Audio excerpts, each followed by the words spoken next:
Adam McArthur, let's see. You've done dozens of things, but the anime seems to stand out the most. Obviously, Star versus the Forces of Evil. I think that's Yeah. maybe one of the highest profile things.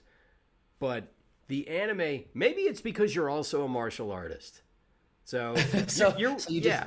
yeah, you You, mix them, you put them together in your head, and it just makes sense. well, it's because you're one of the few voice actors that can actually do some of the things your anime character does. Right? Don't ask me to do anything that Hidan does in Naruto. It's not Yeah. possible. Whereas you, I've seen do a 720-degree kick. Yeah. You know, it's art imitating life or something. Right. Some saying. Yeah. Yeah, man, I don't know. I've always loved martial arts and cartoons. That's been the two things that I've always loved. And yeah, it's cool when my character is doing things, or like in the case of Star, I was Right. on the show for 4 seasons, so they just started incorporating things that I do into the character. Oh, So that's awesome. yeah, I mean, yeah, anime's been really fun. I mean, I sort of did it like opposite of when you're typical, like when a voice actor typically does anime in their career. Right.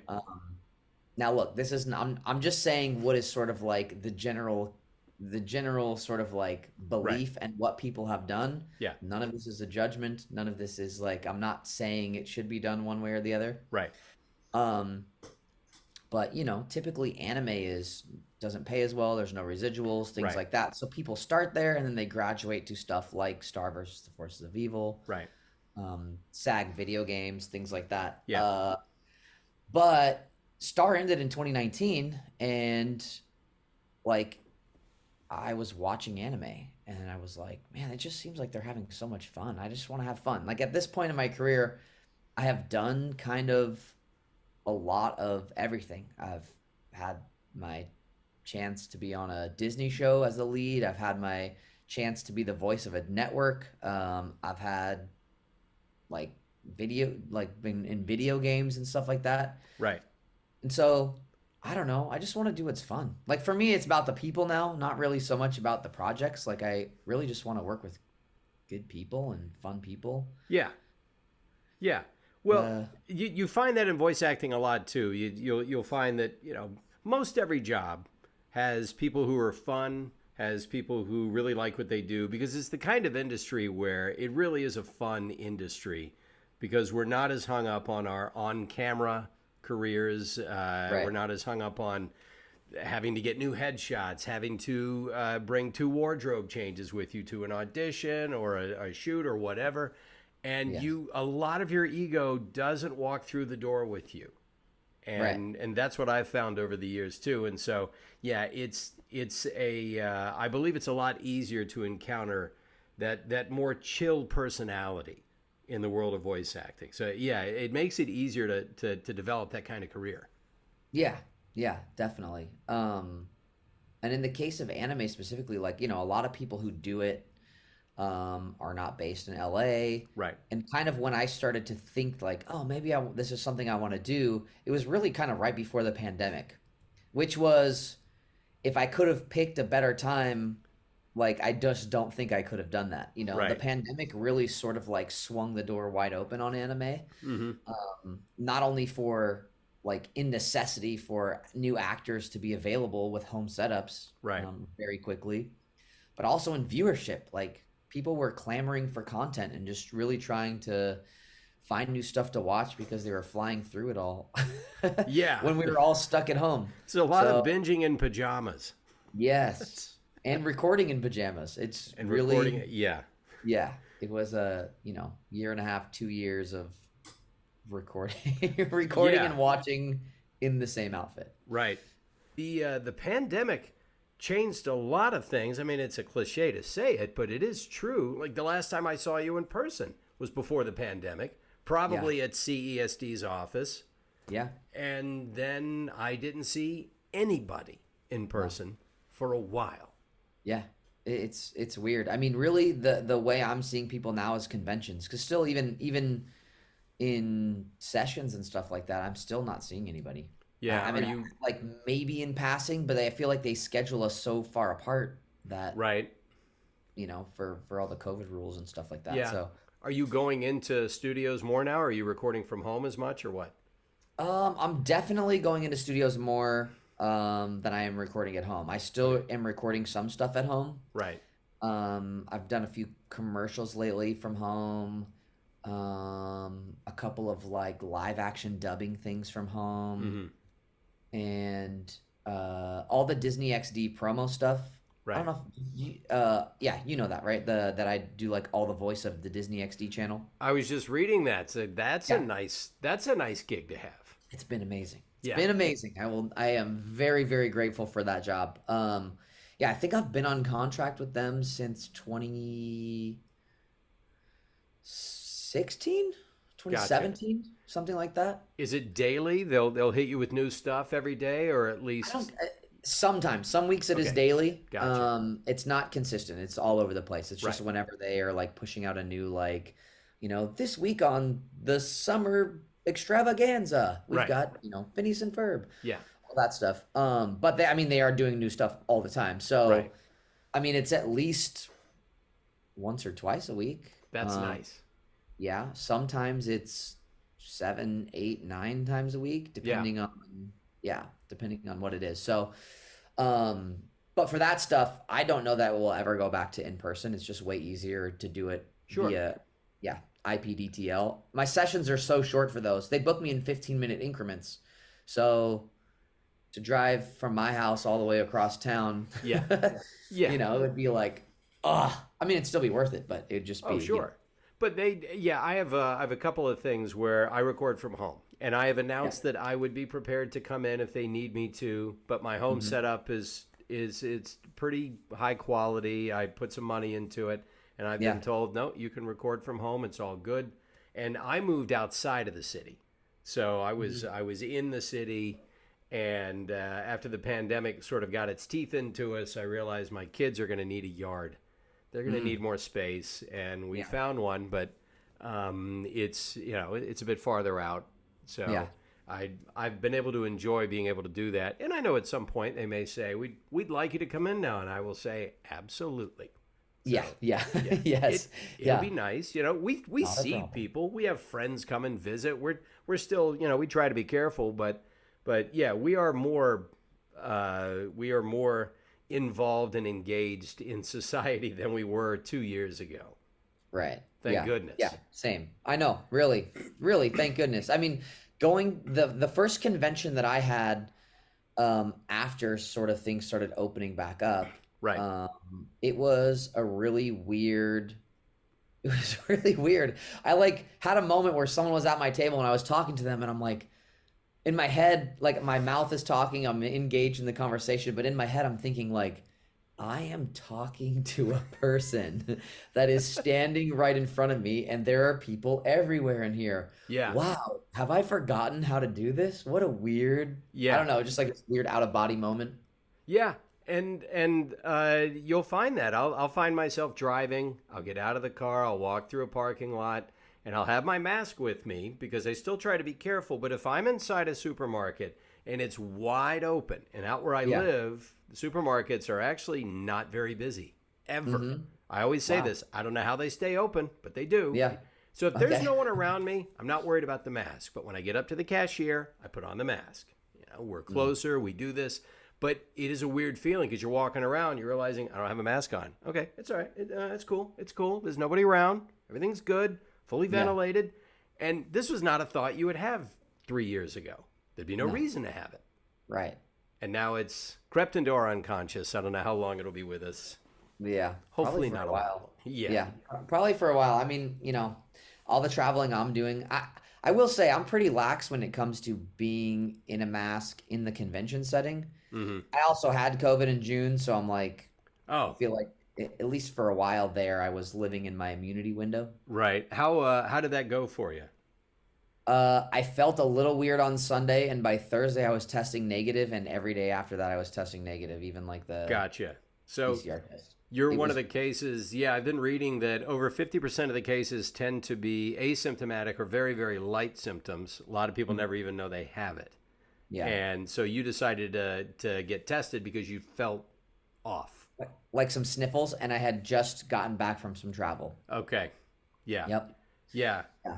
We have never tested positive in our household, but it doesn't mean we've never had it. But you just can't go back and prove any of it. Right. There have been a day or so where you felt a little off. You didn't get around to testing because it didn't ever progress. You didn't take any other chances, and then it's fine. And I don't want to ever assume, oh, well, I've had it, because that doesn't guarantee anything. Apparently you can get it multiple times in a month. Now they're saying. Well, look, here's what we know about it is we know nothing about it. After all this time, nothing makes sense. We know that it's good to have your vaccines. We know that. Correct. But we know that you can be one of those people that walks between the raindrops. I've never been vaccinated. I had it. I was fine. It's like, yes, but across the general population, when you look at the vaccines, they've done a lot of good. It's not going to kill you to get it, although some people are not convinced of that. Right. Yeah. So there's no microchip don't know in anything. it. But do we ever know anything about anything? That's what I know. Is that no one knows anything about anything. I do what I follow what I call my usual train of common sense. I say, okay, I'm going to read the data that comes from whatever place I think doesn't have an agenda. If it's like the Harvard Medical School, Mayo Clinic, things like that. Okay, fine. Peer-reviewed data. Yeah. Fine. Let's look into that. And then I'm going to ask my doctor, what do you think? Because my doctor's known me for 7 years. He tells me what he thinks. He's not he's not somebody who is alarmist or overly cavalier. He's right in the pocket. And I go with that. I figure that's the best I'm going to do. Sounds like a plan. I think personal responsibility, everybody doing their best and making an effort. What more can you ask? Yeah. Now, when we were all kind of stuck at home, you still found ways. I remember you put something up on Twitter where I saw you do like the 720 kick. And and I had been familiar with those because back when I was in my 20s, I did the audience warm-up for this show at Universal Studios in Orlando. That was some of my early gigs. And it was called WMAC Masters. Yeah. Which was on TV. It was on TV. It was like a syndicated show on for a couple of seasons. You probably watched it because you were a kid into martial arts. 100%. A couple of those martial artists were all amazing. They were all also really good on camera. They had a package that everybody loved about them. Yeah. But they also found martial artists that really knew their forms. They all had schools where they taught.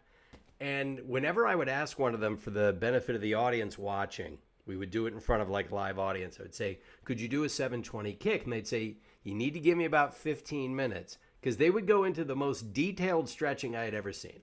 Oh, yeah. Yeah. And then they would, pow, do it. And I would go, I can't even grasp it. But then That's amazing. Yeah, I see you do yours on this little video clip. I'm thinking, I don't know how much he had to stretch before he did that. Oh, yeah. Warming up is always good, especially at my age. Warming up is definitely necessary now. I can't, I started when I was 11, so I've been doing it a really long time. But still, I mean, mentally, I'm still in my early 20s trying to do this stuff, but physically, I'm right at the age that I'm at. Look, it's on the internet. You can withhold your age if you want. Oh, no. I'm not withholding it. I'll be 40 in 2 months. Okay, gotcha. You'll be 40. And look, 40 is still, I read this back in, right before I turned 40. I read this probably somewhere around 2008, 2007. It was an article, maybe in Men's Health, where it talked about your oxygenation levels, and it was there was another term for it, but it was the amount of I believe it was your VO2 max or something like that. Your VO max. And it was the amount of oxygen that your cells can produce and your blood can produce. And that actually does not decline in any appreciable way until your sort of late 40s. Okay. So what they talked about in this article was that the athlete who has been consistently training and gathering experience and has not let their training schedule be affected by their advancing age, because as people get older, they accumulate more responsibilities. Right. So they said the most effective an athlete can be might be somewhere in their mid-40s. They've got all that experience, and yet they're still physically as capable of doing just about anything that somebody in their 20s can do. Yeah. At the world-class level, you see a difference. Like Usain Bolt is not going to be winning any more gold medals. Right. But he could continue to operate, most of us can, at a peak level into his 40s, into your 40s. So you actually have, I'd say, another 5 years of actual growth. Sweet. Yeah. I'll take it. Yeah. Before your experience starts to outpace your body's ability to recover. That's what we're talking. I'm saying this at 53, just hoping to God that they're going to write a new article. No, we meant 55, not 45. Yeah. Or that technology will somehow advance insanely rapidly in the physical space, and we just you can up your VO2 max. Yeah, exactly. Well, I know that I say this from that my experience with martial arts has been fairly limited. I took Shorinji Kempo when I was about 14 for a couple of months, got a yellow belt. That was it. And there was some good stuff in it, but street fighting wise, it's still not as practical as when I took Krav Maga in my 30s, which is forget forms. We don't do, we have belts, but you're never going to see anyone in a gi in this class. Yeah. It is all very practical, very intuitive learning. Yeah. But my father-in-law is just turned 83, and he is an 8th degree black belt in Shotokan.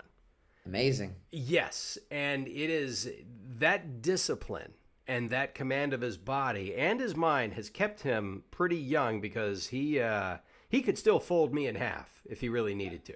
Amazing. What do his hands and feet look like? His feet, he says these days, because he's 83, he says, my feet swell a little bit. I got to be careful, because for probably 70 years he's been pummeling things with them. Yeah. And his hands, actually, his fingers are not as thin as mine. He's about my build, about a little bit shorter than me, but his hands are like concrete.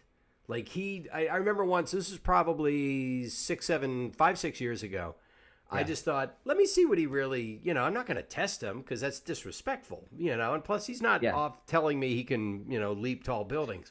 But I thought, let me see what he offers me as advice if I ask him about this. I said, what if there's a headlock? Because I remember learning how to get out of a headlock day one in Krav Maga. So he shows me his way. I said, what if I'm behind you and I do this? And he says, oh, well then bam, bam, bam, bam, bam. And every time he did something, I realized this guy is made of concrete. Yeah. He just stood a certain way. He didn't have to think about anything. This was all just like that. There is there's all this talk now with the popularity of MMA, jiu-jitsu, and things stuff that has gained more popularity because of things like UFC and stuff like that. Right. But true traditional martial arts, there's no replacement for that. What it does for your bone density, what it does for just all in general conditioning and things like that. Yeah. It really is amazing. My teacher was the same exact way. I remember being 16, 17, and my Sifu also, they taught Kung Fu and Judo at the same school. So I was learning traditional Northern and Southern Shaolin Kung Fu, and I was also learning Judo, so a Chinese and a Japanese martial art, all taught by my Chinese Kung Fu teacher. Right. But when he would put on his gi and come and work out with us, he was probably in his... I was young, so he always is going to seem older. I was going to say maybe in his 60s, maybe early 60s, when I was in my 15, 16-year-old age range. And he would put on a gi and he would come, and I would grab his uniform and try to throw him. Right. And it was like pulling on a concrete pillar. He just would not move. Yeah. And his knuckles, his hands were actually they looked fine, but it was the same thing. As soon as he tightened everything, it made one giant... It's just all calcified. Yeah. Yeah. Yeah. And I saw him do things like poke holes in sheetrock, break bricks with one finger. Yeah. Bend spears with his throat. Right. What else? He would put 3 bricks on top of each other, hit the top one, and make the bottom one only break. Really? Just incredible things. Yeah. Yeah. And man, I love martial arts so much. Kung fu movies. Mm-hmm. anything like that. I totally know WMAC Masters. Like anything like that when I was a kid, I was consuming it. Ninja Turtles was like a huge influence. The martial arts I grew up watching on TV, obviously, I would see reruns of Kung Fu with David Carradine, which of course I believe was a show meant for Bruce Lee. And obviously I watched the Bruce Lee movies, and even the martial artists that like to sort of chip away at Bruce Lee's legend have to admit he's kind of like Schwarzenegger in bodybuilding, right? So people came along that were bigger, that were more massive, but no one can doubt what they did for the discipline, for the sport, for the profile of it. And that's, to me, that's what Bruce Lee was to just to martial arts in general, not just Kung Fu. And then he comes up with his own style and he says, let's forget stances. Let's open it up. So that's kind of what I grew up with. And then after that, it started to get, I mean, it really kind of blew up. I mean, Jean-Claude Van Damme was the guy for a bit. I was never really that into his movies. Yeah. Yeah. Oh man, I was literally into all of that stuff. All of it. Jean-Claude Van Damme, Steven Seagal at the time. I did see a few Steven Seagal movies. Yeah. Which it's really funny because like now, I mean, a lot of my martial arts friends do stunts and are actors and things like that, and you hear stories all the time about people and stuff like that, and just nobody likes that guy. I know this is not a controversial opinion. Apparently, nobody is like, he just walks on set and he's got an attitude and hurts people like just to prove a point. And exactly that's I mean, what a great way to make sure that no stuntman ever wants to work on your project. It's like, and I've heard this personally from people that have worked with him that said, he would do this on purpose, hurt a stunt guy, when it's like, that's the last thing you should do. Those are the guys that make you look good, that take the hits so you don't have to. 100%. I know. Yeah. Well, this brings to light the attitude of martial arts, where it's supposed to not just teach you how to defend yourself or others, but it's also supposed to keep you centered so that you don't feel like you have to prove yourself 100%. All the time. Right. Yeah. Which is not only like in context of like, oh, I have to fight somebody or like show off, but it's also sort of in this like, it could be applied to any area of life, when stuff gets difficult or when you don't know if you're, like if you have a dream you're trying to achieve and all that stuff. People ask me all the time, like, oh, like how has martial arts influenced your acting career? And I can say without a doubt that it 100% has. And I always say that usually for me, it's like the stubbornness that martial arts has given me to not quit, where I've experienced what my teacher would call the bitter. Like I've experienced the bitter so much that it's like, so what if I don't book that thing? Like, what is it going to do? Like, is it going to hurt me? No, it's not going to hurt me. So then I just keep going until it happens. Well, I know that my father-in-law would have students. He's Venezuelan. And so growing up in Venezuela, he actually was born, I think, in Trinidad. And he was born, he was one of 10 kids. And they were so poor, they literally did not have a floor. They had dirt. It was a dirt floor. And I think most of the kids were sent off to live with other families or friends because the parents couldn't afford to take care of them. And he grew up with nothing, never had toys, certainly never had TV, barely had radio, but he began to learn martial arts, probably to protect himself because, there were mean streets out there.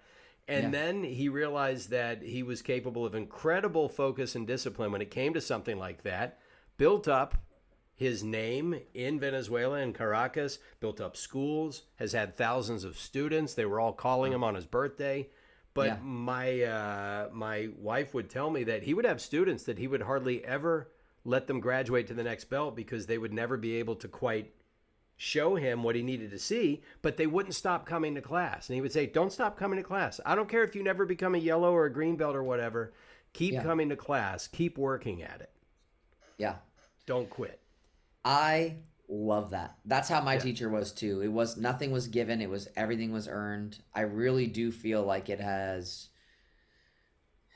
like helped me sort of like lay the foundation to achieve really whatever I want. My teacher, Right. I was the only Caucasian kid in a school of 100% um like everything else. Right. There was Okay. like it was like predominantly Chinese, but there was like, some other like there was a couple of my friends were Japanese and stuff like that, but I was the Right. only white kid in there. And I just like I don't know. My teacher's son kind of took me under his wing and Hmm. trained me separately and Hmm. like gave me additional training and things like that. And I don't know. I just always had this idea in my head that there was if you want it, you can do it. Right. And he said to me, his advice to me before I left home and came down to LA, Uh-huh. like 2003, Right. was someone has to get those jobs, so it might as well be you. And Yeah. I was like, Yeah. Well, it oh, it seems to me that again, I've like with Krav Maga, I got to level 3, which would be orange belt. Took me about a Mhm. year and a half. Went to Okay. one level 3 class, got kicked in the head. Thought I'm going to give this a little bit of a break. Okay. Because, and it, And and you're still on break? it, yeah, still on break. Well, Okay. I learned like it's good intuitive stuff, and so I still know the basics. I can throw some combinations. I can react intuitively to a threat. But yeah, I'm as the old joke goes, I know enough to get hurt. So I'm no one's definition of a badass. I feel relatively competent because of the way they taught it, and this was 20 years ago. That I could remember what I needed to in a moment, and I can, make sure that I don't get pulverized, I suppose, or protect Yeah. someone that needs it. But I Yeah. remember the white belt to yellow belt test took, I don't know, 30 minutes, an hour. It wasn't too bad because you had to show certain things. Maybe it was a couple of hours. But the yellow belt to orange belt test took 6 hours. And half the class did not pass, and a fraction of the class didn't even finish. And I Wow. thought, this is just level 3, Yeah. right? So I can't even imagine what they do to you to level 4. But I was told that when you're a black belt, it's like a 2-day test and it's all day. And don't think that you're going to get any real rest and this and that. And I thought, it should be that way. You, Yeah. you shouldn't walk around with a false sense of security. Correct. Yeah, my black sash test for Kung Fu was probably in total like 6 or 7 days, not back to back, but Okay. like 2 days, 2 days, 2 days, or Right. 2 days, 3 days, 2 days, something like that. Um, and I just actually went up north to my school that I grew up in last August and helped with some of the black belt exam. And one of the things that they're doing now, and we had to do something similar to this. The training now is much different than it used to be because there's Okay. just things you don't do, you're not allowed to do anymore. That's the kind of corporal punishment. It's like, all right, we don't allow that. Oh yeah, I mean, yes, I used to have to like stand in stances with hot tea on my legs, and if Okay. it spilled, I'd get whipped and things like that. So yeah, My God. it was crazy. But one of the things that they do for this new round of black belts is their test starts off with them in a room, Hmm. blindfolded and tied up, Okay. and the lights are off, and there's a group of people who are banging on gongs and making a ton of noise. Hmm. And when the teacher blows the whistle, they have to basically get themselves free of the rope. Hmm. And about like if you take too long, people start kicking and hitting you Okay. until you're out, and then you run outside, and then that's when you go for your 5 mile run before the rest of the test for the Right. next couple of days. Yeah. Right. It's crazy, but those are the things that like I don't know. Sometimes when I see people complaining about certain things, I just think to myself like I know everybody has stuff that matters to them, and really Right. everyone in this day and age, everyone just wants people to know where they're coming from. They want Yeah. their story to be heard. They want to And be it's this, understood and heard. Yeah. yeah. But if you have not experienced anything like this, it's almost like I don't know, it really is eye-opening to experience something like Yeah. that. You have to get to know yourself a bit to understand what you're capable of, and you cannot do that without some pain and discomfort. Correct. You And have to not learn. just physical, but mental. Correct. Yes, Right. you have to learn how to be comfortable in the uncomfortable. And I think today, in today's age, if we start to feel uncomfortable, we A, start looking for someone else to blame, and Right. B, we, like people just like cry about it instead of Yeah. figuring out like, I don't Yeah. know, how to manage it, which ultimately is like doing a disservice to themselves. I don't Yeah. know. Like I really highly recommend martial arts for anybody. I know it's not for everybody, and some No, people maybe not. it's it's not the right thing. But I do think that if you've never felt fight or flight truly, Yeah. um, you have to like learn how to be friends with it in order to Well, be yeah, scared by it. being able to manage it too, because I remember my first day one in Krav Maga, and I have not been to a class since '04, so I have no idea how they teach now. It's gotten Yeah. a lot bigger. Maybe they've had to water it down to keep the students coming back, because I would walk out of class literally with my hands doing this because of all the punching and grabbing. And I'd have Oh, yeah. bruises on my forearms because I have small bones and I don't have a whole lot of meat around them. When you're blocking a punch or a kick, it would hurt. You would Yeah. feel it. But you're getting to normalize that pain so that, God forbid, something actually happens. They're trying their best to replicate a real world scenario so Yeah. that when you unfortunately and hopefully never find yourself in one, it will be kind of like your training. Yeah. And you cannot do that accurately if you're constantly having to pull everything. Obviously, you can't just literally beat the shit out of somebody every class. You'd have no students after a while. Right. But right. you've got to take it to that edge. And a person, physically, if they can withstand it, then mentally, hopefully, they're going to start realizing that, okay, I think maybe I would be okay if something happened. Maybe if Yeah. I do feel the fight or flight, I've already sort of had it come up in class several times. Yeah. Maybe now I know what to do. You're committing a lot of this stuff to muscle memory. Correct. Yeah. Yeah. I love it. I love talking about this kind of stuff. It's so fun. So I did like you were talking about the 720 kicks and all that kind of stuff. Right. So obviously that stuff is a little bit more for show. But during Yeah. COVID, I did sort of had my pod. Right. A couple of my buddies who would test regularly. A lot of them were on sets and stuff like that. Right, So we were right. all So they had testing to. regularly. But we would get together, and one of my buddies specifically, we would just come over and just like beat the crap out of each other. It's basically what we would do. Yeah. I'm like, come over, let's fight. And he's like, all right, cool. So we would I had the mats. I would lay the mats out in the backyard. We'd wrestle for like an hour or so, and then we'd get up, put on gloves, and just beat each other up. I remember, like, I'm a fan of cognitive behavioral therapy because I've done it, and it helped me manage anxiety and things like that. And Yeah. I was starting to do it right as I was also like tapering off of Krav Maga. And one of the reasons why I stopped Krav is because I thought I have a lazy right eye, and every time we spar, if I get it knocked, it makes it worse. And I thought, all right, I'm just gonna give this a break, and I never went back to it. But I'm a big believer in the idea that, and that's what cognitive behavioral therapy also taught me, is that your thinking obviously dictates your choices. Yeah. And you have to, I remember my therapist used to tell me, you're not very good with this. You don't seem to accept that this is what life is, right? You want it all to be like this. You have to learn how to manage when things do like this. Yeah. And when you realize that bad things happen and that you'll handle them, your life will change. Well, how do you, like with martial arts, how do you realize that a bad thing can happen and that you'll manage it? By building your skill set. You Right. can't build your skill set by being comfortable all the time. You can't go to a belt factory and just work your way up and then think that if something actually happened in real life, you'd be on top of it. Yeah. I was working out with just like a trainer, like a weightlifting calisthenics teacher recently, Yeah. or coach, and it was like the last thing we did. It was a push day, so we were doing a bunch of push stuff, Uh-huh.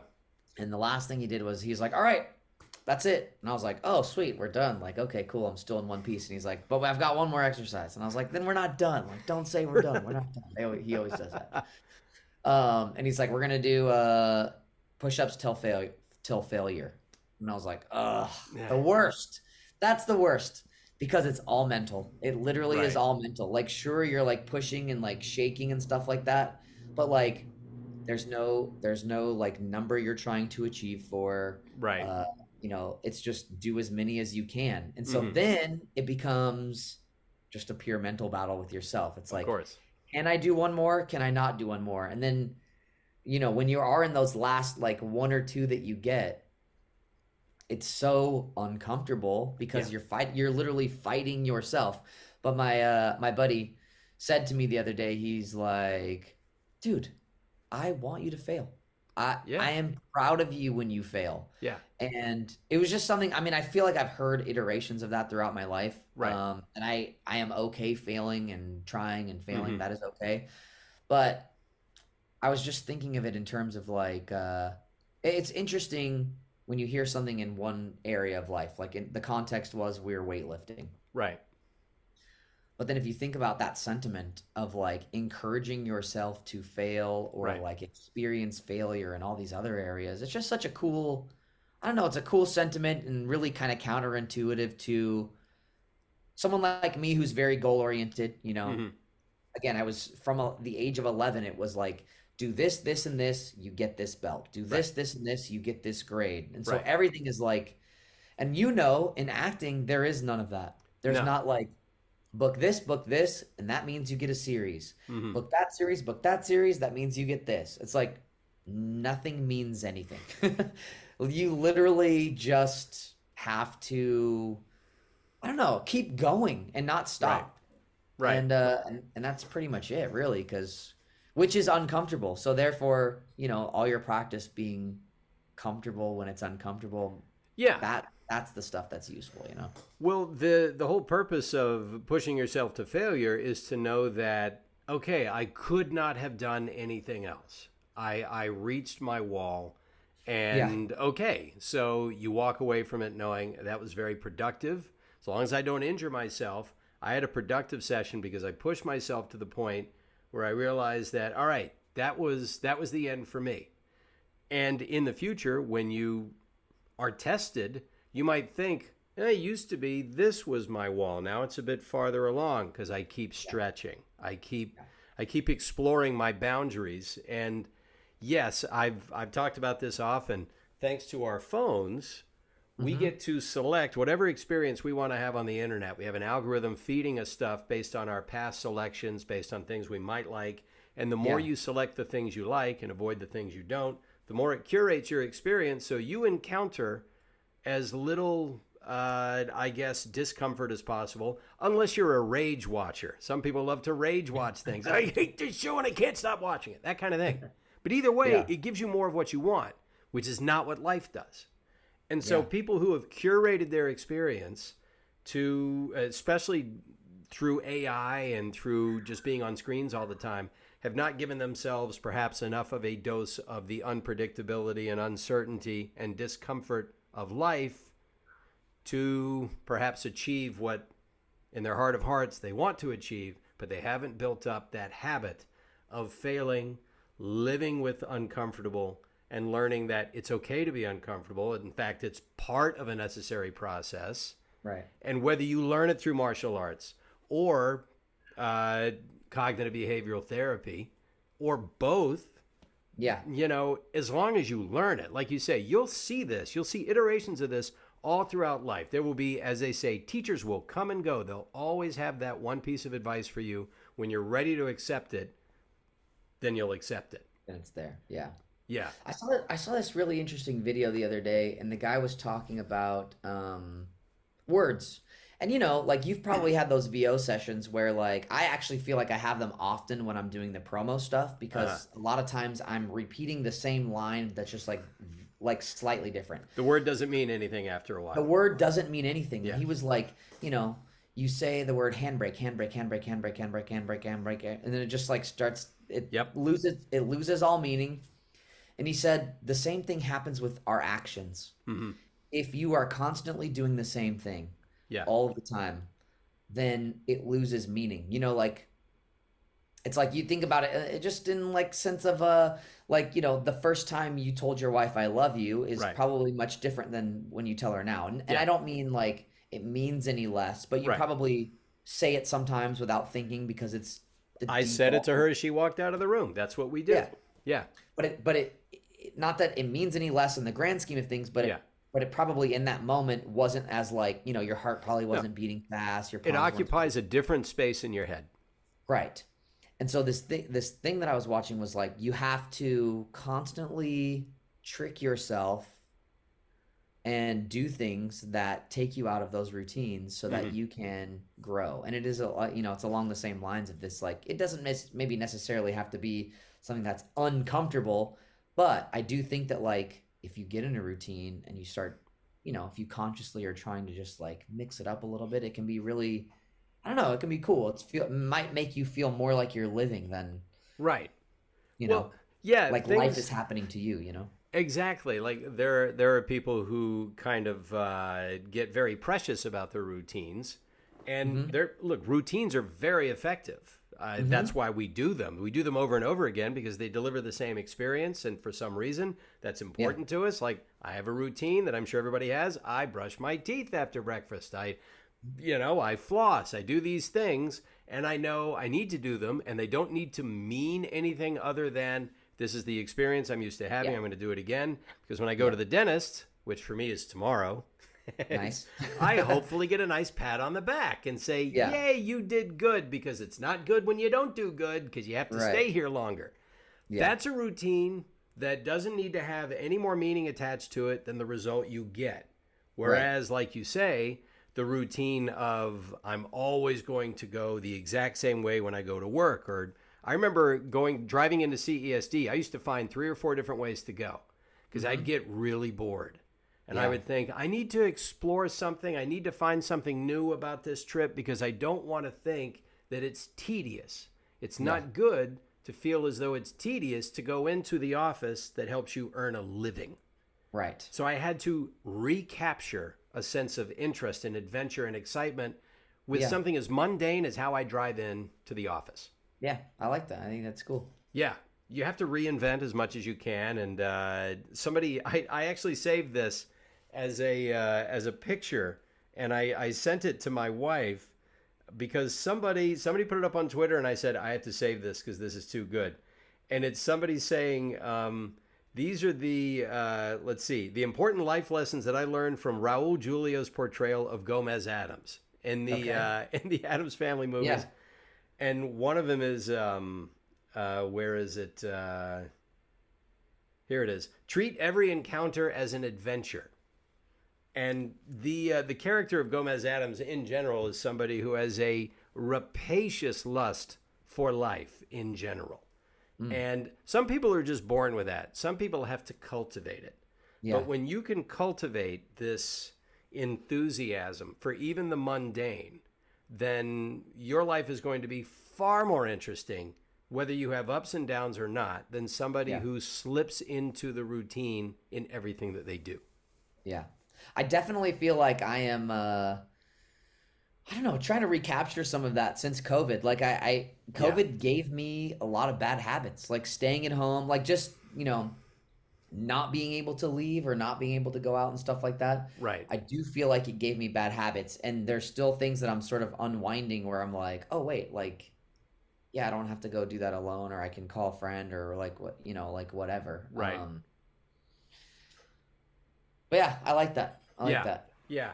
Now, you mentioned before we started recording that you had a side business. Now we know that voice acting is taking good care of you. You've got a good career, Hmm. but you have a side business, and this sounds like something you sort of created before you had all the success you have right now, or maybe as you were starting to get some success, you decided you would create something else, Yeah. and it's Yeah, ongoing, so correct? so basically in 2011, Uh-huh. I just had an epiphany that I had sort of accepted this idea of being a starving artist, and Right. then something just clicked, and I was like, that's really stupid.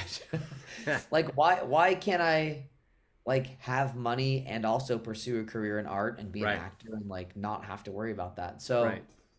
um, I started a couple of businesses that sort of never really took off, and Hmm. then in 2011, a good buddy of mine, him and his wife at the time were wedding photographers, and their mentor had told them to start a photo booth company, Hmm. and I was like, "Hey, I'll run it for you." And so I drove to Bakersfield from LA, which is like hour and a half, 2 hours. I'm Yeah. sure you know. Every weekend for like a year and a half, basically. And so that took me Wow. into 2012. and I ran their photo booth company. I learned everything, how to program the equipment, how to put it together, how to build websites. I mean, I taught myself how to do graphics in Photoshop so I could create photo strips. Um, and then, yeah, in 2012, I started my own company in LA. And yeah, it was just this idea of like, if I could book a couple events a month, then I Right. won't have to worry about making money acting. And Yeah. then like 6 months after the company really started going at like beginning. So end of 2012 is when I started my own company.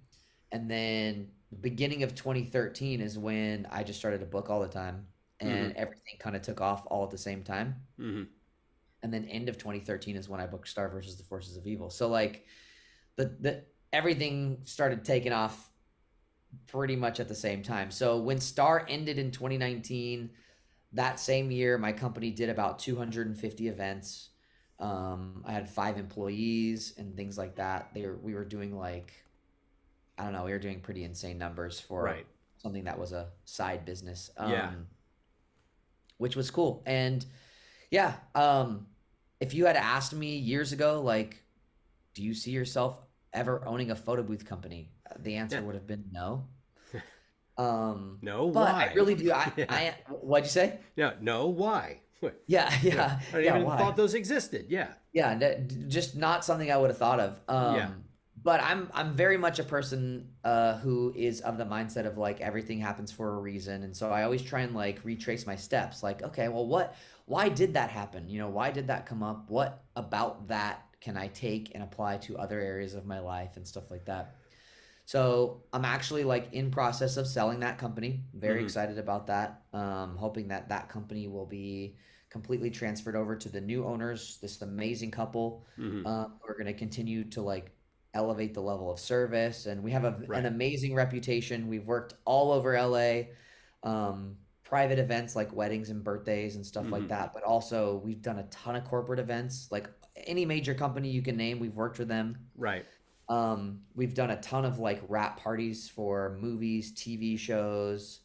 I have probably been in one of your photo booths then, because you go Possibly. to wrap parties and like I have one from F is for Family from last year where my wife and I jumped into a photo booth. Let's get some pictures. They've had them at Simpsons wrap parties. It's been an amazing business. And it's taught me so much. I mean, just from like how to quote a corporate event, what companies are looking for when they do these events, and the reason they have something like a photo booth at their event, Right. is sort of invaluable information. It really has like shown me sort of behind the curtain of this like marketing machine that these companies create. Right. And now that I'm doing conventions, I'm able to apply a lot of the same principles and things like that to how I'm handling my tables and how I'm collecting information from people who come up to meet me and things like that, to ultimately just like cultivate a better experience for them. Right. Which is really cool. So yeah, I don't know why the heck I owned a photo booth company for 11 years, but it worked for you. It worked. It really did. It worked out. Yeah. Well, And you know what? There's also something really, really cool. And I will say, like, in my life, because of martial arts, I've been humbled so many times that I don't really take what I would call pride in a lot of things. Right. I'm happy and grateful most of the time. But one thing I do really take pride in is the fact that, like, it's insanely hard to own a small business in California. The state does not make it easy for anyone who owns a small business. So, like, my hat is off to anyone who owns a small business in California. But B, I basically provided for 5 people who aren't my family, so that they could provide for their family. And I totally take pride in that. I think that's a really cool. Yeah, that was really rewarding for me and really cool. And people like made a living from work that I generated. Well, this is something I think people they're always surprised to hear it, but I never am, because I came up in stand-up comedy. And one of the things you learn about in stand-up comedy is because there is no union, if you don't have an agent or a manager, you've got to book yourself. You've got to call up the offices of the club you want to play. You've got to get through all the other comedians who are calling, because this was before email. This was the early 90s when I was getting in. and you had to market yourself. You had to come up with all your own press. You had to run your career like a business, not just your material. You had to really have a business acumen, and if you didn't, then you were putting almost all of the decision making of the booker on your act itself. And maybe sometimes they didn't get a very good tape of you. Maybe you showed up at their club after driving for 16 hours and your 5-minute showcase set was interrupted by a heckler. That's happened to me. Yeah. And because you didn't do the other marketing things well, because you're not maybe as good on the phone, because you didn't know how to persistently knock on that door and in a way that didn't irritate them because of the 200 other calls they had, you weren't going to work as much. And so I thought, all right, I'm not as great at this stuff, but when I get a chance to get a manager, I'm going to take it. I got a manager, and that helped. But I would see other comics who would do mailing lists, which at the time was something that only the type A personalities did. They would show up with their own stack of comment cards. Hey, I'm going to put this on the table. Write your name and address and phone number on there. I'll let you know the next time I'm in town. After a few visits, they suddenly had their own audience showing up. These guys got better deals with the house. They made better money. They would mail them things. I mean, right now, people click a button and they immediately let tens of thousands of followers know what they're doing. These people had to personally mail out hundreds and hundreds of physical pieces of mail to people and build a client list.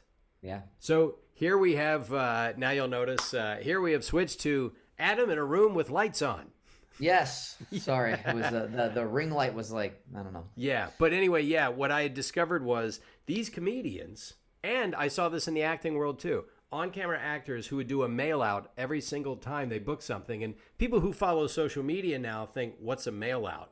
Well, you know how you like to tell people that you had an audition, which, by the way, is not fucking newsworthy. If you book something, then tell your crew. But otherwise, it's just an audition. But you know how you like to tell all your follows with a push of a button that you had something interesting happen?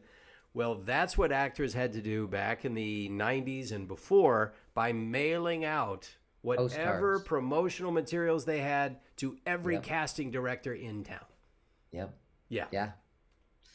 Which, you know what, I would argue is probably still really effective because no one's doing it. No one's doing it, Everyone relies on social media. And actually, to your point too, like email lists, like an email list that you can cultivate is probably going to be more effective than your social media following. Because here's the thing. I mean, there are analytics and stuff on social media. You can tell where people are following you, the demographic, location, things like that. But you can't target. You can if you want to pay for it. Like if you want to pay Facebook or Instagram or whoever for targeted ads. But I don't trust those. No, I don't think they yield. You cannot trust those. But that's why like, you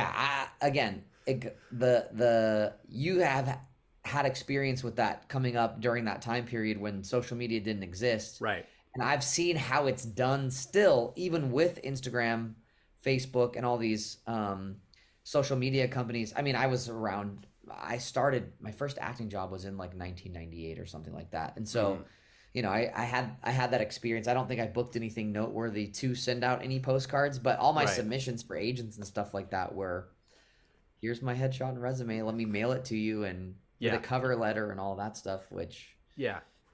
I think it's interesting for especially maybe voice actors who are kind of grinding it out. Maybe they're not union, maybe they are, but everybody wants to work more. And the people who want to get into the business, there's always the course you take when you want to just grow and develop as an artist, which you should always be working at that.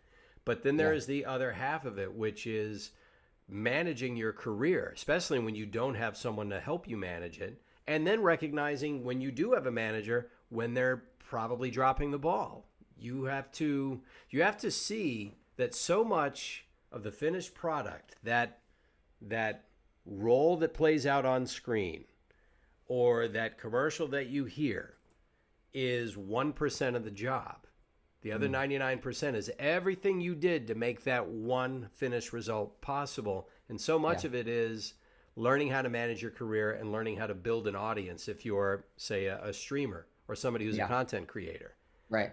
And there are just certain personality types that will always be better than that at others.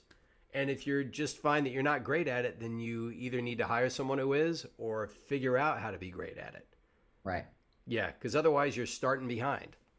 Man, I feel like I've had so much experience with like good managers, good agents, bad agents, and then publicists, all these things who, everyone has their hand in your career and stuff like that. I feel like I don't know, I'm gathering all my information to put it down on paper somewhere to hopefully help some people, because I do think that there are benefits to all of these things, but I do think that I don't know. One thing I learned in like the event space, like doing events with the photo booth company, there are so many people who own companies that are very bad at business.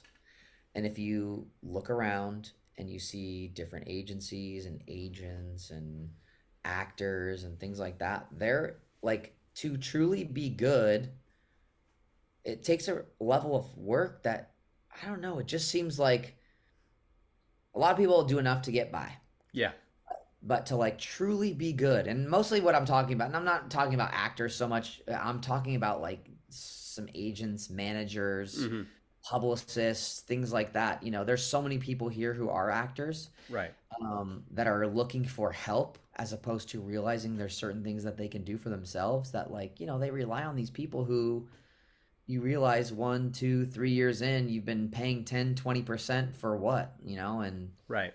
Not to say that there aren't really great managers, agents, because there really are. I mean, I think you and I both know how fortunate we are to be at an agency in Los Angeles that is, I mean, I tell the agents at CESD all the time, like, they're the best, like truly the best. Yeah, and Pat Brady brought me to CESD, and she's retired, at least from that kind of agenting, and I've told everyone she's the reason I have a career.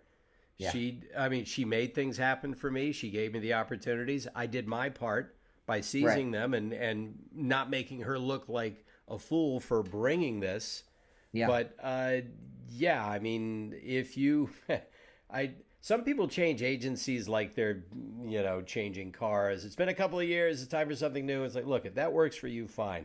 But when something works for me, I continue to stick with it. And if it stagnates, you'll know. But you also have to sometimes ask yourself, is it stagnating because of something you're doing? Perhaps you're not giving the agent all the tools they need to help you. So sometimes you have to look in the mirror. Ask yourself, am I doing everything I should be doing?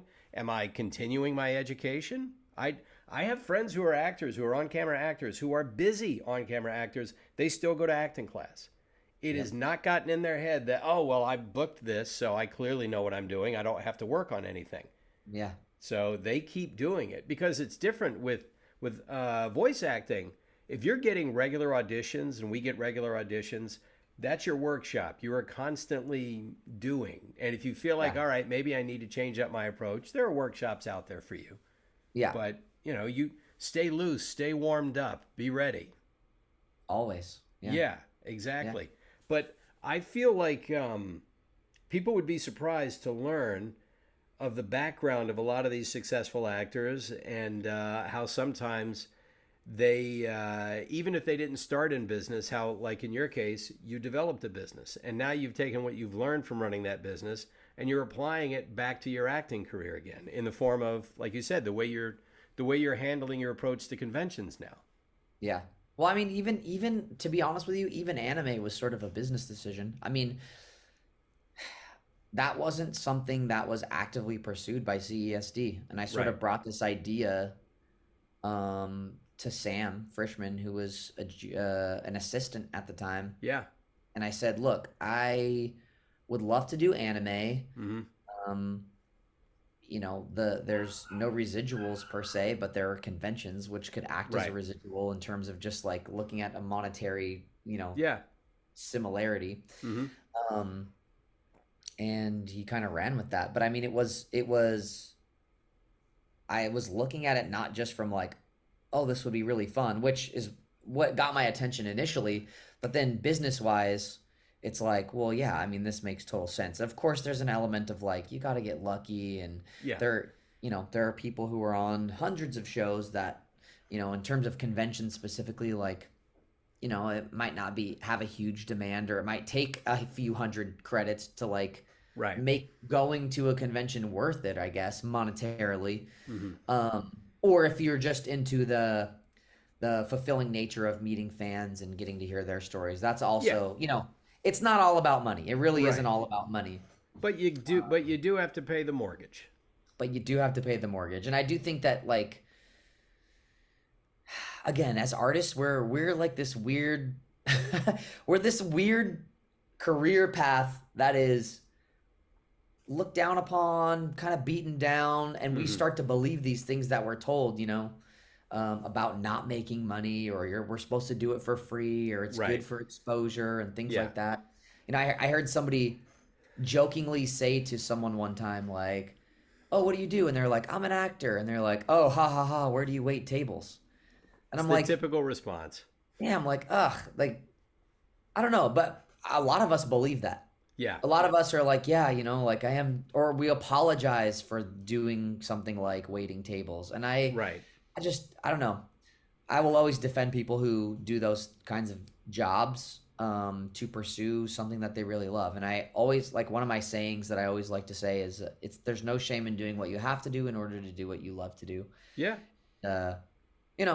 Money is important. It's not everything. I do think that if you can have a healthy sort of view of money, and not everyone can, but if you can have a healthy view of money, there is a lot of money to be made on the business side of acting. Mm-hmm.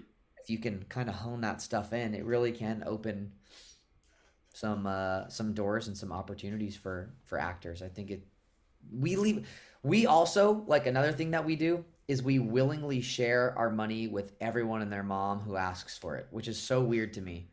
Yeah. Like, oh, cool, here's this new thing. 10% plus a $5 service fee. Oh, here's this other new thing. Your agent gets 10%, we get 20%. What do you think? And it's like, we almost feel like our hands are tied, but really ultimately we're the product, Right. So how can you take some of that back for yourself? Not to say that, like, everyone is in a position where they have a lot of followers and da-da-da. Right. However, it is much easier these days with some consistency and, like, a business plan, essentially, to kind of build that thing out for yourself and start generating income or a brand or whatever it is. I don't know, all these like ideas and whatnot used to feel so unattainable, or like you had to do it if you were a someone with 1 million followers or hundreds of thousands of followers. But as we were talking about earlier, you said you have 21,000 followers on Twitch, and you get an average of, what did you say, 25? Yeah, like 25, 30 people watching, and there are various reasons for that. But yeah, Right. it didn't Yeah, scale. but It did not scale up. Yeah, but Viewership. it almost, if you can get 25 loyal followers, Yes. 25 people who believe in what you're doing, Right. who want to support you and stuff like that. I mean, and you just They're more valuable than 200 followers that are not much more than window shoppers who just sort of browse and move on and make no connection with you whatsoever. right. Yeah, because Twitch does not. There is ad revenue on Twitch, so it's very, very small. It's very small. So if you have thousands of people watching your stream and you have ads that run when they first tune in, yeah, you'll see a little bit of something. But otherwise, and there are very few people that get thousands of viewers on Twitch. It's very top heavy. So for the rest of us, it's in that engagement with those followers, with those viewers. And some people have a donation button. Like, I have a donation button. I don't expect anyone to ever click it. And I'm not going to make any real money doing Twitch, at least not at the level I'm doing it. I'm doing it because I do enjoy engaging with an audience. Yeah. And I wouldn't do it if I wasn't having fun.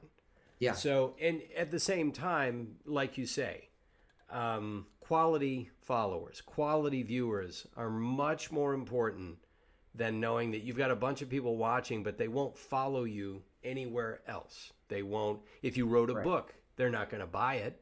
Right. If you say you're going to show up at a convention, they're not going to show up.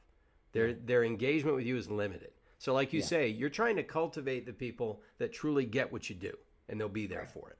Yeah. Which, if you have a solid business plan, you can know exactly who your demographic is. And a lot of times it's not about for my photo booth company, I always decided who I wanted my target audience to be. Mm-hmm. And then I figured out what they wanted and what a website should look like to somebody who's in that demographic, so that when they see it, it all like is congruent, you know? Mm-hmm. And it's the same kind of thing. I think a lot of times we feel like, well, I don't know who my audience is. Well, who cares? Right. Like, who do you want them to be? Like, who do you want to cater to? Do you want to cater to, like, you know, people who really enjoy stand-up comedy, like a certain brand of stand-up comedy? Do you want to cater to people who are really into video games? Mm-hmm. Do you want to cater to people who are really into it, horror video games that you play or whatever? You know, it really could be like, it could be whatever you want. And I think the fun for me came when I realized that it can be whatever I want it to be. And I don't have to just fall in line with whatever has sort of come naturally or been the loudest, you know, or most apparent path. Right. I can really just kind of, I don't know. Yeah. Do whatever it is I want. I don't know. It's right.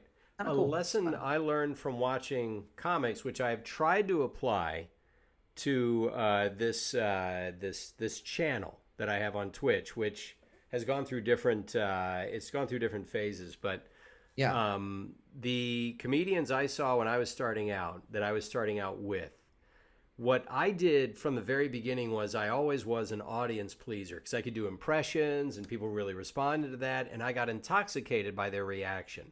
So I began to tell myself that no matter what, I have to kill. I have to kill this crowd. I have to get huge laughs. And a lot of times, some of the bits that I might want to try, I wouldn't do. I would avoid them because I think it's too risky. I'm going to lose that momentum. Or if I'm trying to move up in the clubs from MC to feature act, and then from feature act to headliner, you begin to really censor yourself, and you don't allow yourself to become somebody who recognizes their own voice, who's developed their own identity on stage. Instead, you are somebody that gives the audience a very fun time, but when they leave, they've not connected with you. They don't remember anything specific about you. Now, some comedians have made really successful careers out of that. And for me, I started to get less and less enthused because it dawned on me over 10 years that those comedians I would see in the beginning that maybe weren't landing well with the audience, but they wouldn't stop working on their act. Finally, when they hit because they truly understood what they were expressing, what their identity on stage was, and their audience found them. And you could not separate that audience from them with the crowbar. They were loyal, and I thought, I want that, but I didn't work for that. Yeah. I didn't put in the hours, and I didn't commit to that. And so I tell myself now with Twitch, what I do is I do 3 streams a week. One of them I play Apex Legends with subscribers of the channel because it's, hey, you get to play with Pathfinder, and he sucks, but you can carry him to a win, right? And then I do coffee and donuts, where I drink coffee, I eat donuts, and we talk about mental health or anything you want to talk about. It's open-ended. And then on Thursdays, it's I'm going to find some challenge. Let's bake something in the kitchen. Let's paint a figurine. Let's do something activity-oriented. I stream for like a total of 7 hours a week. That's it. And I thought, all right, I know who I am. I know what I'm doing. The audience is very small. But maybe it'll grow because people will find, oh, I want to do that. I want to be there and watch the dad do these things. Yeah, I think when you're being authentic, it's just authentic and consistent. Yes, because I was not consistent. I left Twitch after a year or so of streaming because it was grinding me down. I was spending so much time trying to create content for YouTube, and then I made the stand-up mistake. Oh, what do they want to see? What do these people want to? Let me give them that. Let me give them that. It's like, how about you just be you and let your audience find you, because they'll be much more loyal. The other people are very fickle. Because what you might find is the audience you build is not the audience you expected, right?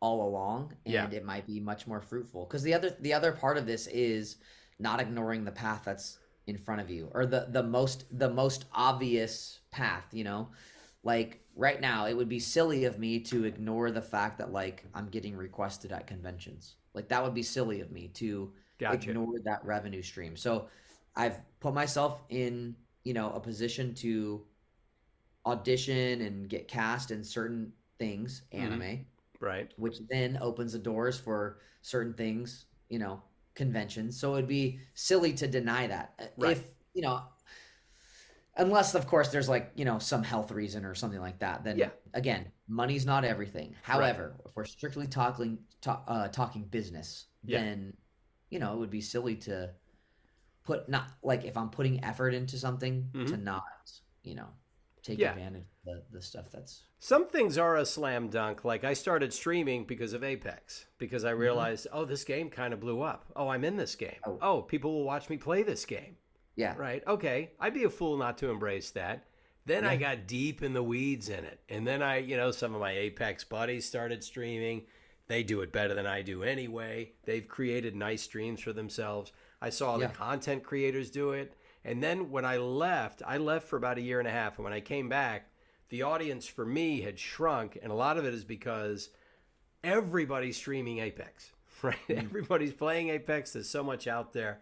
Yes, Yeah. there's only one Pathfinder, but at the same time, a lot of people don't even know I'm back yet. And some people don't want to watch the voice of Pathfinder play. They want to watch somebody who's really good at Pathfinder play. And Got so, it. yeah, you begin to realize, okay, landscape's changed. What do I really want to do? I can capture some of it, but I would Yeah. rather, like you say, the opportunity is still available. There are still people that do care about my opinion on things, and they'll sit and they'll talk with me. I'll engage in the chat with them. Yeah. And right, why not pursue that avenue if it's something you enjoy and if it's in front of you? It'd be silly to turn down an opportunity that, again, like you say, is it's not just about the money. Like in this case, there's no real money in this for me, but I like it. I genuinely like it. Yeah. Yeah, and there's not a business plan at work per se. The plan is I enjoy this, I'm going to do it. I'll try to get as many people to watch it, but then Yeah. you get into what we talked about briefly before we started, the wild and wacky world of algorithms on social Oh yeah. media and how they Yeah. love to arbitrarily change them on us so no one Right. can take advantage of them for too long. It's maddening. Yeah. Yeah. I mean, to your point, I do think. I mean, my mind goes very business, and so I love Right. talking about the business Yeah. aspect. But there are some people who like to do certain things, and it could be something that someone else is doing as a business, but it Yeah. could just be something that's really fun for them. And of course, I think filling up your cup is important. Yeah. You're if we're constantly outputting of energy, then Yeah. we're going to be empty, and we have to do things that make us feel fulfilled and fill us up creatively, or Right. like Right. all of that stuff, no Yeah. matter what it is. So yeah, not everything has to be a business either, of Right. course. But if you're lucky, and I've been very lucky in this regard, if you're lucky, what you love to do can be a business. And I love to perform, I love to create. I've made a Yeah. very nice career out of that. And then this side business is something that I enjoy putting time into. And what I did try to do for a while is I tried to get into the analytics of it because here's YouTube, where I was Hmm. getting tens of thousands of views on everything I put up, sometimes hundreds of thousands if it went viral. And I would think, oh, well, I've got this solved. This is all I have to do. And then they just flip it. And I start talking to other content creators who are way better and more evolved at this game than I am. And Yeah. and when I say game, I mean the game of creating content and monetizing it. And they said, oh, yeah, the real skill at this game is knowing when the algorithm changes and how they have attached values to it. And if you can crack that code, then you can monetize better than anyone else before they realize you're doing it and change it again. I maybe one day I'll figure out how those algorithms work, but I doubt it because they're designed so that you can't.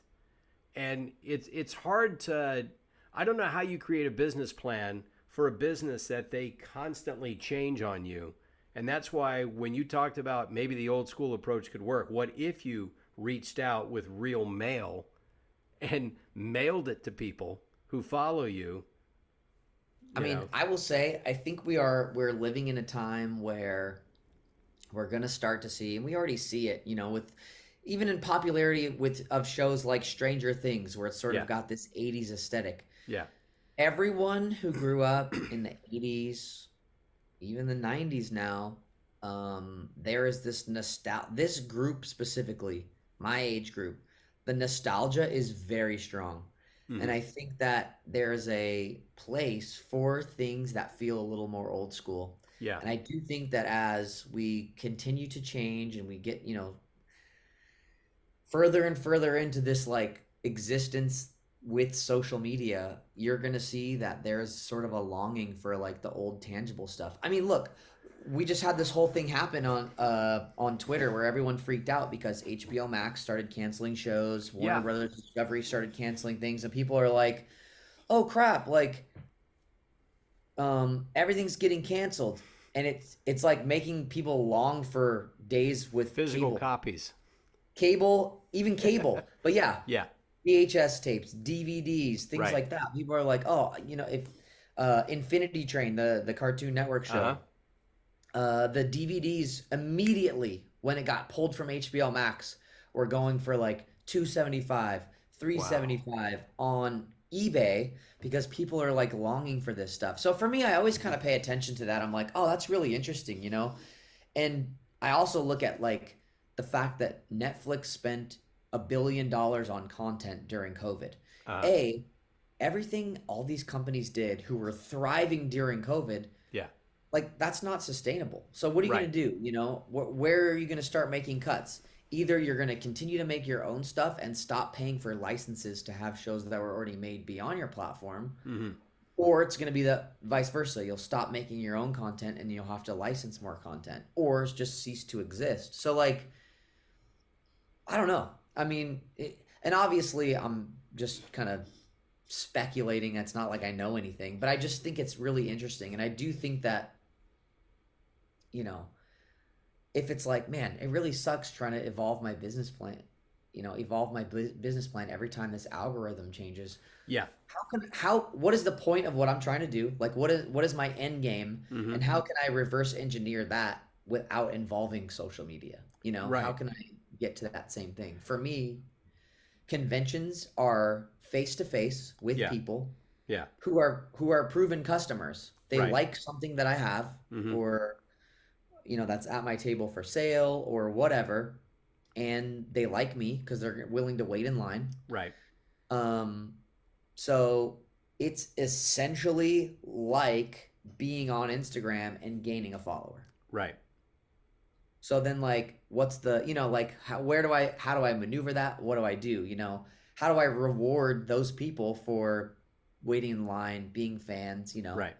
Do I collect email addresses when I'm at conventions Hmm. with like a free photo or something, and then send them a thank you note, personalized thank you note in their email afterwards? Yeah. Like, to me, perfect example. I went to my publicist invited me to an event 2 weeks ago Right. that Instagram was putting on, and it was called Insta Beach, and it was at Nobu in Malibu, and it was an influencer event. A Okay, very expensive, top flight, ultra yeah, hip restaurant for those of you who do not know. yes, Yeah. fully catered sushi, Yeah. amazing.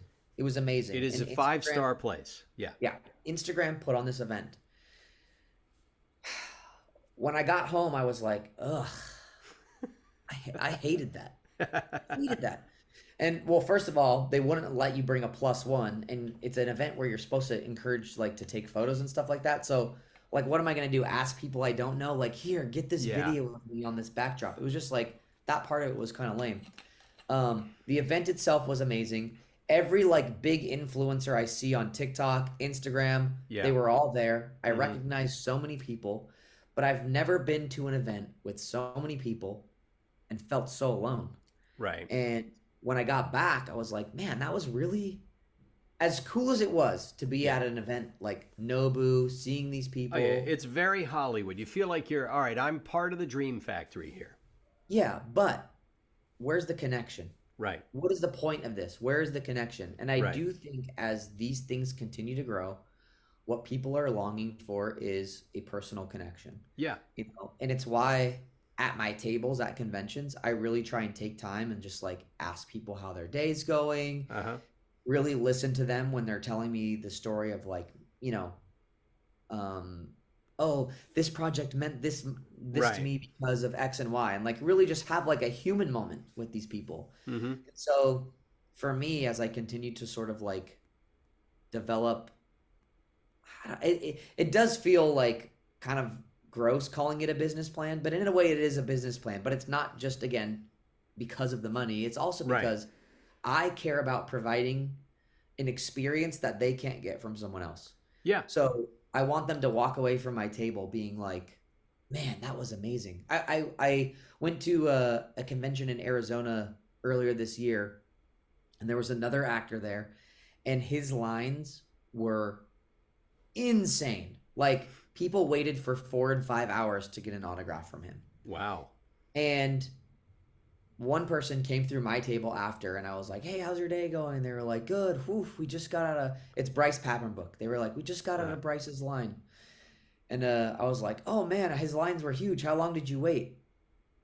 And they were like, we waited for 5 hours. We're exhausted. We need some food. Da, da, da, da, da. Right. And I was like, that's amazing. I said, was it worth it? And they were like, oh, absolutely. He was so nice. And I'm like, what a compliment. Yeah. That somebody stood in line for you for 5 hours. You were worth 5 hours to them. Of somebody's time. And when they left, all they were talking about was not how long they waited in line. They were talking about how amazing of an experience it was. Yeah. You know? Yeah. And maybe we're a little jaundiced because we've been in the business, but could I think of someone I would wait 5 hours to see and talk to? Well, I mean, for me, I'm not really an autograph person. I would almost rather like get a print from them without an autograph because I don't want to mess up the art. Like, right. You know, and yeah. But I know, This speaks to an important point because from the time I have been streaming, and I include a mental health aspect to a lot of what I talk about because of my experience with cognitive therapy and because I've always been intensely interested in what people go through in their lives and in their stories. And so I hear from people, I spend all this time online, I spend all this time on screens, and a lot of times it's because I'm too anxious. I feel like I can't click in the real world. I feel like I can't make connections. And I try to share this. Sometimes you don't realize that you're actually exacerbating that problem by not engaging with the world more, by spending more time making connections that are online, which do count as connections, but they are not nearly as profound. And so what people want, as you were saying, they want something real. They get things online all the time that are not as real. You're not seeing the real person. You're getting emojis. You're getting text. Yeah. It's not the same as seeing a person's eyes, seeing their body language, hearing the inflection in their voice, being in the same physical space as them. That is much more valuable as an experience, and than almost anything else. And that's why I could see why conventions continue to be really, really popular, especially now that COVID is at least more manageable. Conventions are doing big business again. Yeah. And somebody is willing to maybe wait for 5 hours because, and not just as a testament to this person's appeal, but also the fact that maybe for a couple of years, that person couldn't get in front of another person, you know, without really, you know, having a concern for their health. And so when you talk about HBO Max is cutting shows and now people are saying, well, I want to watch that show. Now there's no way I can get to it. Yeah, if you have the actual DVD of it, you can anytime you want. Right. So the real, as you were saying, I think you're onto something there. Yeah. To that end, I discovered this the hard way through Apple. I bought all kinds of songs through Apple, hundreds of songs through iTunes. One day I went to listen to one of them, and it was a different version of that song. I thought, hey, wait a minute. That's not the song I bought. It was still the same artist, still the same song, but it was a different version of it. And I looked at the fine print and I read about this. You don't actually own the song you buy from iTunes. You're renting access to it. And if they want to change the song to a different version, they can and will, and there's nothing you can do about it. Wow, interesting. So you don't own it. You bought access to where they store it. and you get to access it from whatever device you're listening to it on. And it pissed me off to no end because I thought, I don't like that version of that. Yeah. So it's like when George Lucas decided he was going to retroactively edit his Star Wars films. Yeah. And unless you owned a physical copy of it, the next time you were going to watch Star Wars A New Hope was going to be with CGI Jabba. But no, I want the one I saw in the theater in 1977. Doesn't exist. Yeah. Yeah. Unless you own the VHS, I think, of it. Yeah. Yeah. So owning something real, because everything else seems to be virtual, apparently there is a real business for that. Yeah. I mean, you could, I don't know. There's all this new technology too, the metaverse and all that stuff too. I'm sure there are some people who that might be their way of their path of sort of what's next or their business model. I mean, I'm sure there's like a ton of stuff with that. But for me, yeah, I don't know. Maybe I'm just getting older and realizing the importance of human connection and all that stuff. Well, we have a 9 and an 11-year-old, and we try to limit the amount of time they spend on their screens every day. And it's an uphill battle because it's an extremely addictive pursuit. But we do recognize that human contact is something that we have not just magically evolved out of in 20 years. We were always going to need it. And we try to instill that in them that, look, we've got you guys in activities with other kids. We know the pandemic was limiting, but we're trying to take some of those boundaries away because you need it. You desperately need it. We'll do it in a way that's responsible. But I would hope that more people watching this would realize this, that you are spending a lot of time. I told you this earlier. I took Twitter off my phone, so here's my cell if you need to contact me before we do this, because I'll be at the beach. Yeah. I am now look, I'm in my 50s. I'm more old school. But Adam and I are both telling you this. Folks, you don't need the metaverse and online as much as you think you do. You need what is outside your door. Much more. Get some fresh air. Yeah, get some touch grass. Yeah, go touch grass. Speaking of which, that wouldn't be a bad place to wrap this up because I like it actually. Yeah, we've been talking for about 2 hours.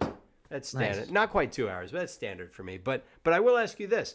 Okay, I take it you are thinking about your next business venture. In addition to, working on your career, are you creating another business at the same time? Yeah, so I think part of the reason I'm selling my photo booth business is because in just looking at like income versus time and all of that stuff, it makes sense to now sort of say goodbye to that. And the time that was taking, if I'm putting it into sort of building out this convention experience that I want, I think that's gonna yield some really good results for me.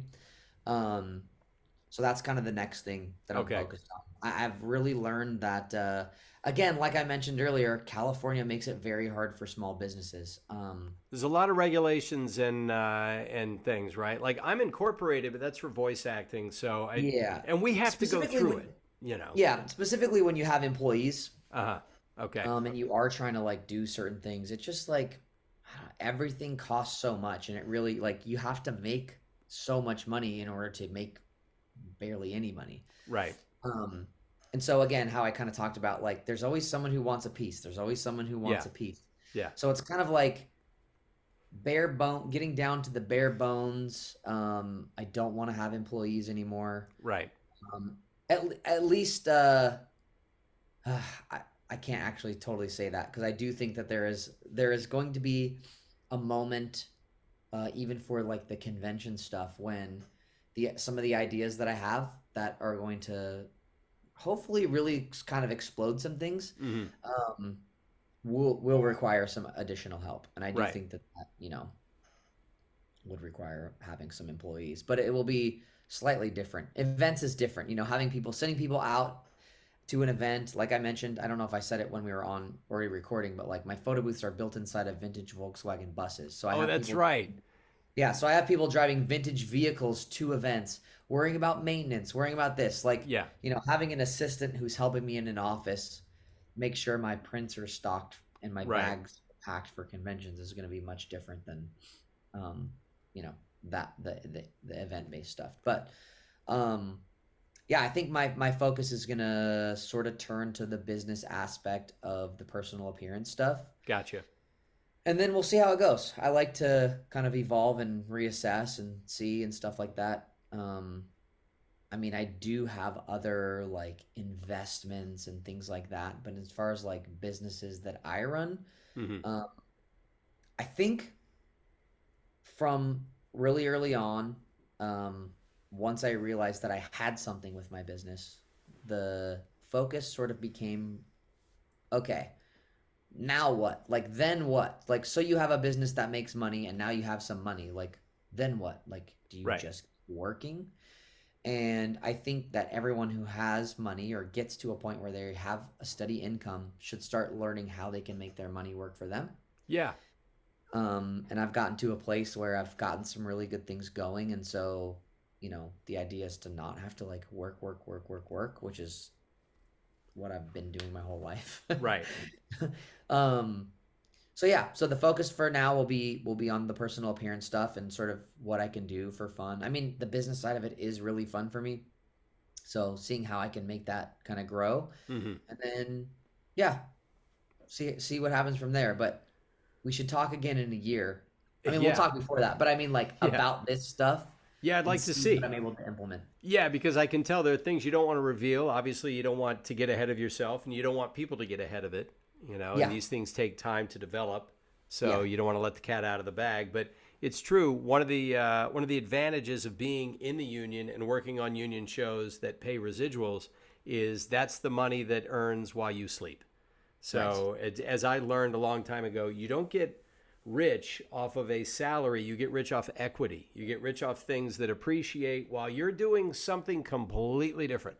Because a Yep, salary comes from the actual work you're putting in the moment. And when you stop working, salary stops. yep, So, yeah, and I'm lucky to be on some things that continuously pay residuals and yeah, will for a long time. But if I create a business on my own, either I've got to be happy with only getting a salary out of it, or as you are doing, and as I'd like to do, I need to create it so that there are ways that it earns when I'm sleeping yeah, or having, burgers with the family. yeah, So and then you can stop thinking about whether or not it's earning and you turn your attention to the next thing, whatever it right. might be. Yeah, which is, I always say like voice actor first. Right. When I said early on with the photo booth company, like, okay, if I just book enough, 2 events a month, I can pay my rent. Then it became, okay, if I book 4 events, then I can pay my rent and hire a publicist. Uh-huh. Things like that. So it was like that sort of was funding the creative, but the Hmm. whole goal of that was to, and then it kind of grew and became its own thing. But like the whole point of it was to like, maybe if that's making enough money, then instead of waiting for someone else to cast me in an on-camera project, I can find someone who has a good script. I can option the script and Right. make a thing myself. And so it was always sort of like this, you know, vehicle to be creative first. Hmm. How can I free up thought? And then it grew, and then I got consumed by the business aspect of it and managing people and things like that. And now that that's going away, it gives me freedom of thought to get back to the creative side Hmm. and really kind of take what I've learned so that I don't fall in the same traps, but really like create more opportunities for myself to be Yeah. creative, which is what's the most Owning fun. content. This is it's what people call it now. You create the content, you monetize it. But this is what Yeah. Robert Evans did when he went from being an actor to being because he realized my career is over. He had a couple of films where he was somebody, and then as that ended, and then he thought, I want to be the producer because the producer is the one who decides what goes.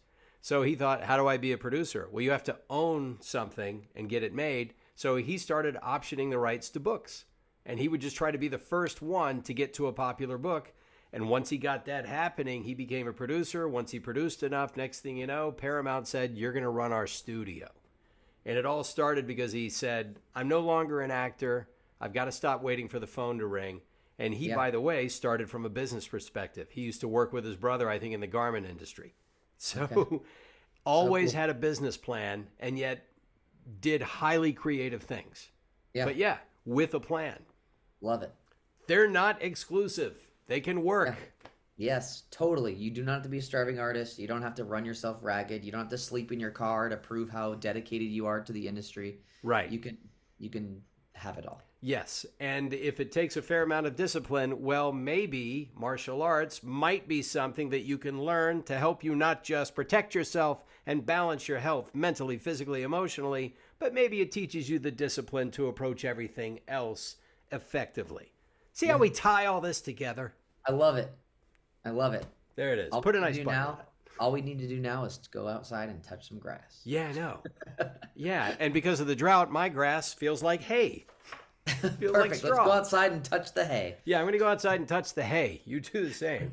But, hey, I appreciate this. It was a long past due that we sat and had a chat. Yeah, dude, this was awesome. Thanks for having me. I learned a lot. Now you got my gears turning. Now I'm gonna be texting you. All right, tell me more about this plan.